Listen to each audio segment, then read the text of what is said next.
I absolutely love creating like a magical experience for everyone, and all the staff that have worked with me, I always say to them, all that matters is when people leave the store, they're like, wow, that was amazing. On this episode of Spill the Tea with LLIB, we have the amazing Ella Deakin.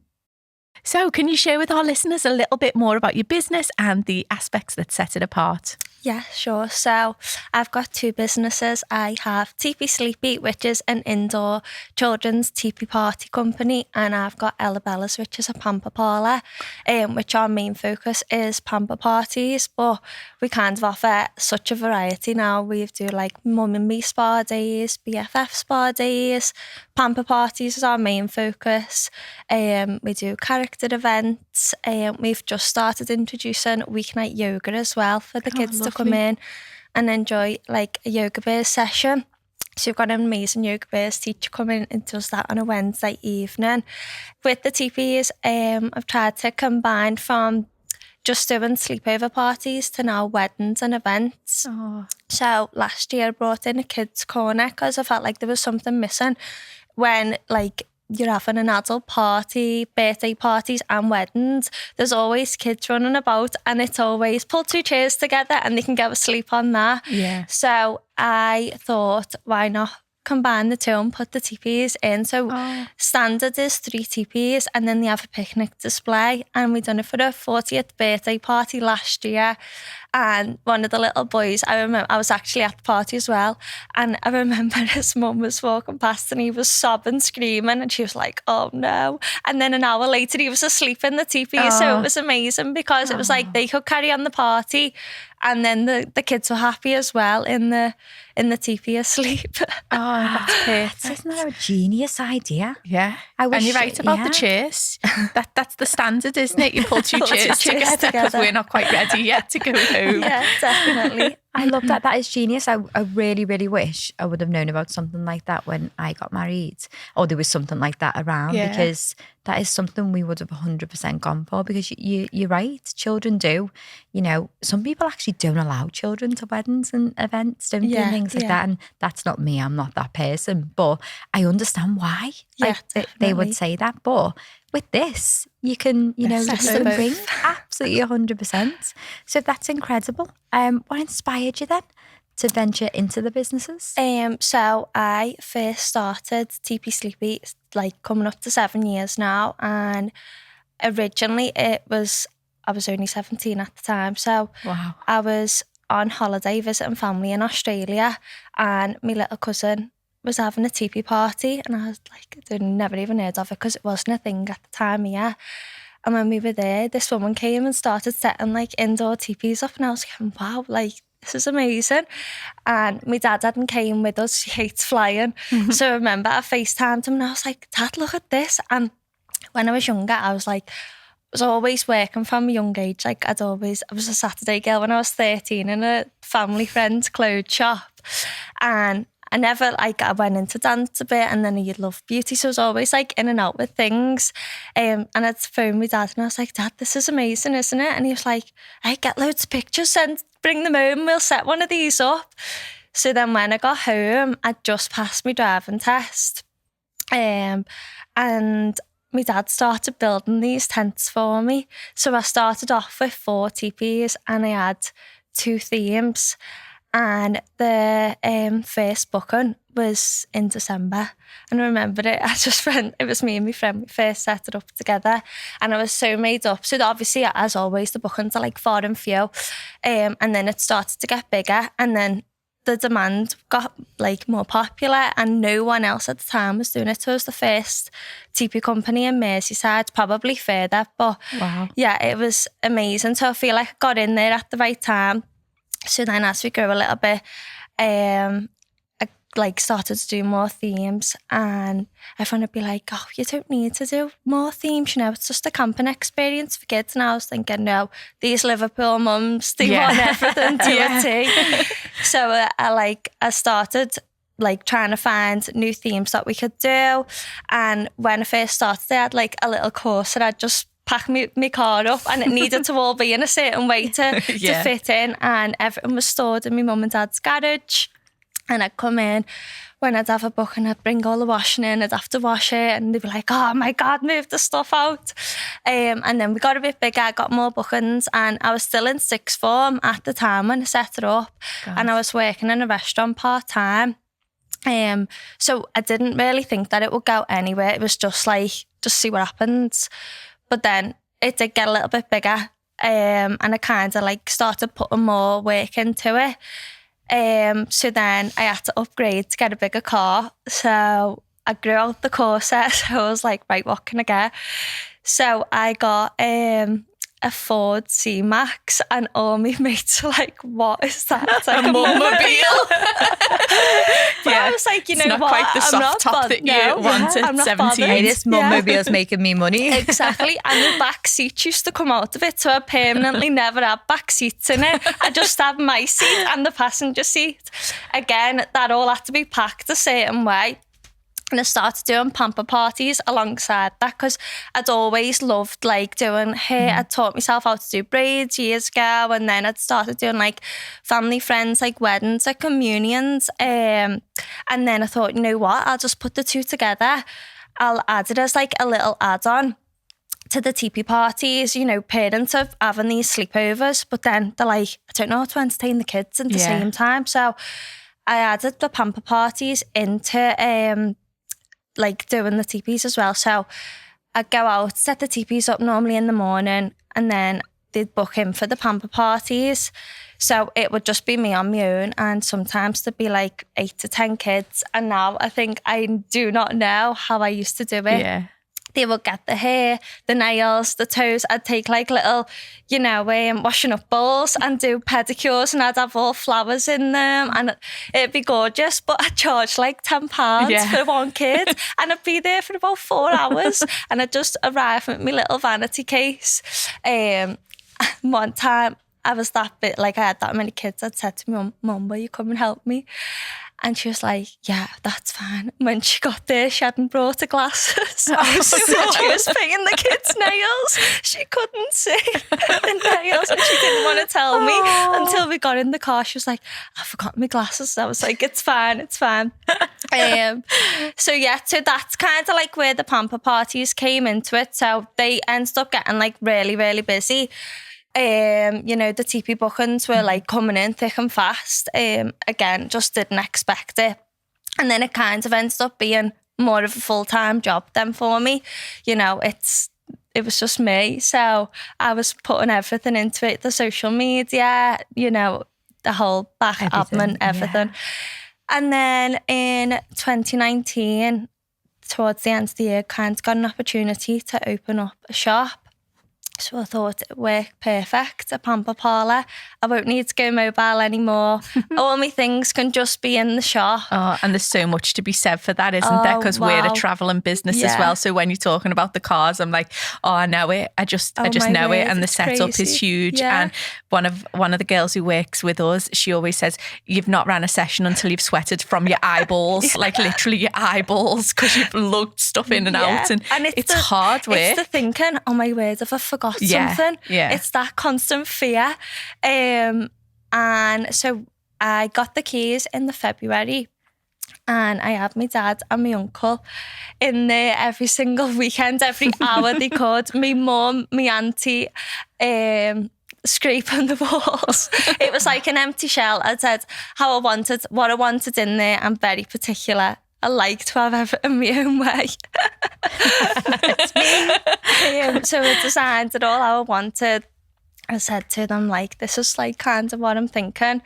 And they all did amazing. They literally got it up in like 4 weeks, ready to rumble. And then COVID came, so it knocked us back. But like, I look at the time now and I'm like, wow, every week I'd be like, am I ever going to open the shop? Yeah. No one knew, did they? It was the uncertainty. The TeePees, I couldn't even carry on them, and it killed me really, because I was looking at other people that were just throwing these teepee companies up in the lockdown just to get a bit of money, and you know, everyone was like kind of out for themselves, and everyone needed money, and you know, if you weren't on furlough, and it was really like, it was killing me, because I thought I've worked so hard and everything just seems to have stopped. But then at the same time, I had to say to myself, right, I'm lucky because I live at home still, and, you know, I'm not in the worst position. Like, there were some people in really, really bad positions. So I would tell myself that, and I'd be like, it'll get there. And then when it obviously eventually did open, and now I look back and I think I probably needed that time to actually go, right, what do I need to get in place in that lockdown period? Like, I was reading loads of self-help books. I was doing online training courses, like first aid courses, health and safety, food hygiene. I was doing everything, and probably if I would have just jumped straight in, I probably wouldn't have even done anything like that. Yeah. So in a way, it was probably a blessing in disguise. But now the shop's coming up to 4 years in July. It's been open. I can't believe it. I'm like, one of the girls, she's been with me literally since I opened. And even like looking back at text messages, like I'd message her going, can you work for me this Saturday? And now she's like, well, she's part-time hours, but she's like in with us all the time. And I think, wow, this is crazy. When you're employing people, it's another wild. So aside from COVID, what's been the biggest challenge then that you've faced in business, like, or that you continue to face in business? What would you say as you've grown? Probably the biggest challenge is probably jumping from just being me on my own. You know, you can't let yourself down. You know, you're always going to show up if you're like sick as a dog or, you know, you're thinking, I can't be bothered today. But, you know, you've got to do it.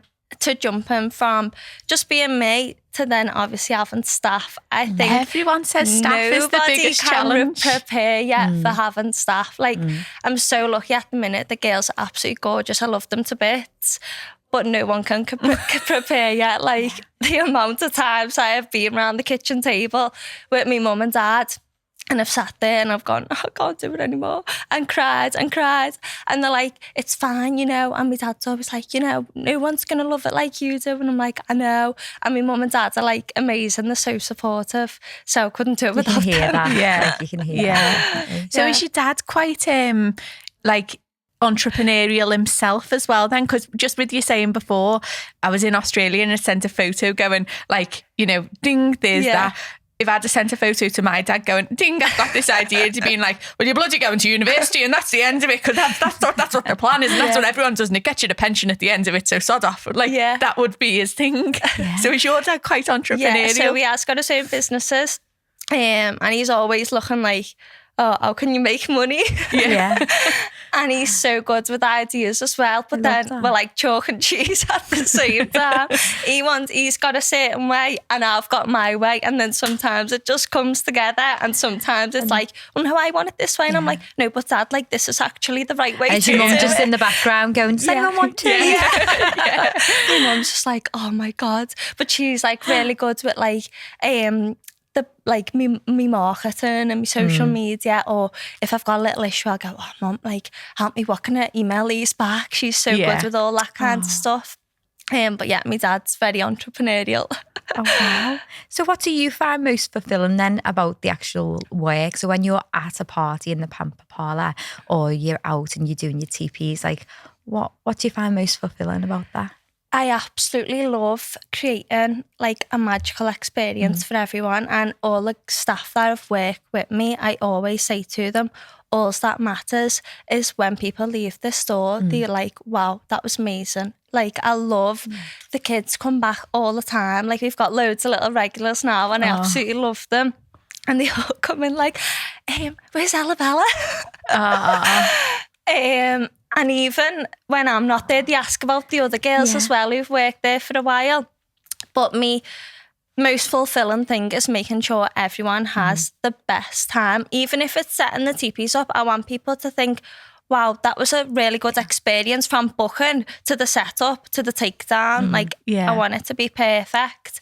And then in the shop, it's all about the experience again, from the booking until they leave the door from the party. So where's the shop based? It's based in Aintree, not far from the racecourse on Morbreck Moor.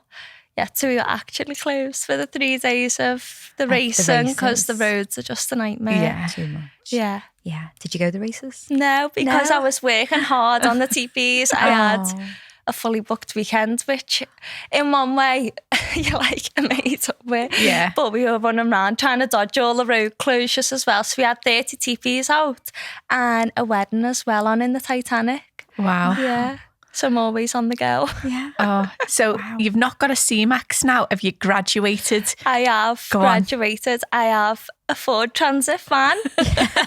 Equally glamorous. Love that. So glamorous. So again, when I got, before I got the van, I was like, I'm not driving a van. There's no way I am driving a van. So I looked at all different like modes of transport. And again, my mum and dad's like, you're going to outgrow this. And I was like, I know, I'll just get a little van then. And then we got in the little van and I was like, I'm going to have to swap it in a year's time. So I was like, right, I'll get a van. But if I get a van, I need signage on it. So I sent off and I was like, right, okay. So they came back with a full wrap on the van. So if I was doing it properly. Oh, wow. So half the van's blue and half the van's pink. And it's my full-time transport. I don't have a car. Hey, that's great promotion though, isn't it? So I'll pull up to the gym at like 7 o'clock in the morning in my van.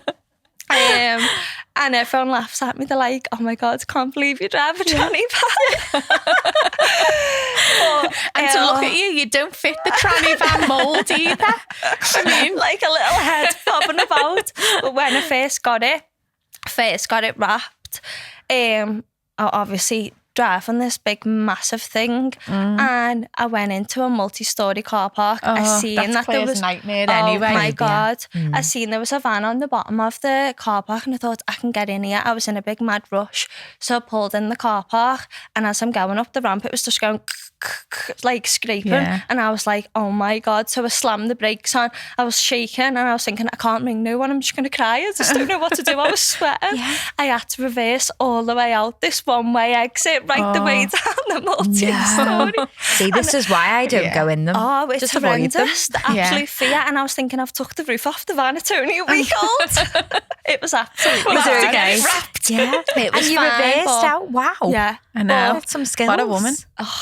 Yeah, I've done that before in a multi-storey though and scraped my roof, but I was actually that naive. I was that naive about it. I thought my exhaust had fallen off, so I'm in the queue getting out, going underneath my car, going, don't get it. And this fella about 3 cars behind went, it's your bloody roof, love. And I was like, oh, okay. And then at that point, what do? You're so too I was far like, in, and there was a queue behind me, so I had to carry on regardless. Like, oh my word. I know. Just turn me musical. Mortified. But yeah, it's not a nice experience, is it? And like you say, sweat pouring off you. I never want to do that ever again. Like even now people go, just go in. I'm like, no, I can't. No. Oh, wow. Yeah, you'll have to get yourself a little sports car soft top when you're a multi-millionaire, obviously, which is coming in the very near future, I can tell. Yeah, and then, you won't have this issue, will you? And then at least if you are in somewhere enclosed, the soft top will dint in a little bit maybe and give you some leeway. Just stuck in my head. I love that. So if you could be remembered for one thing, what would it be? This is a hard one. Probably hosting the best parties, of course. But for being thoughtful, like I really do feel like I think about people a lot and I always think about what do people want and what do people, not even like probably personal wise, I always think about other people, how they feel, what they might like or and then in business, like I think I want everyone to have the best experience. So I always think about them as a person too. Yeah. So yeah, I think you're pretty incredible at 17, juggling sixth form as well, to create a business. I think we'll 100% remember you for that as well. That drive, so and courageous, so courageous. And it's really important that you had your mum and your dad there. Yeah. But it sounds like you've done this, like you've created these incredible businesses. So you can have a great mum and dad there, but you've got to have that do it force yourself. inside yourself 100%. that wants to definitely. drive forward and push, haven't you? Yeah, 1,000,000%. Yeah, just not into car parks. No, definitely not. Let's avoid that. What do you think gave you that? Sorry, that drive and ambition. I'm just trying to motivate Are we taking notes? And Jess, I think always like, as I said before, I've always worked when I was 13. I've always made my own bit of money. Get him a job. Yeah. And then even from 13, I went from like a Saturday girl working in a play centre, hated that. Then I went working in a restaurant. I've never properly worked for someone, only like a short stint of time when I was really young. So I think it's more motivation when I've been 17 from going straight working for myself now, and I'm the one that's making my money. So every given opportunity, I've always gone, yeah, I'll do it. I never say no to anything. Yeah. I'm always say, yeah, of course.